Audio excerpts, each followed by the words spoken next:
మన పండుగలు, సంప్రదాయాలు మనకు భారతీయ సంస్కృతి ఇచ్చిన గొప్ప వరాలు.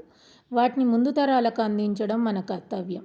పల్లె సంస్కృతి, సంక్రాంతి సంబరాలని రంగోలీ రూపంలో అందించే నా చిన్ని ప్రయత్నాన్ని ఆదరిస్తారని ఆశిస్తూ గొప్పియల్లో గొప్పియల్లో కొండానయ్యకు గొప్పిళ్ళు ఆది లక్ష్మి అలమేలమ్మకు అందమైన గొప్పిళ్ళు కన్నీ పిల్లల కోర్కెలు తీర్చే వెన్నాలయ్యకు గొప్పిళ్ళు ఆ వెన్నాలయ్యకు గొప్పిళ్ళు ముద్దుల గుమ్మ బంగారు బొమ్మ రుక్మిణమ్మకు గొప్పిళ్ళు ఆ రుక్మిణమ్మకు గొప్పిళ్ళు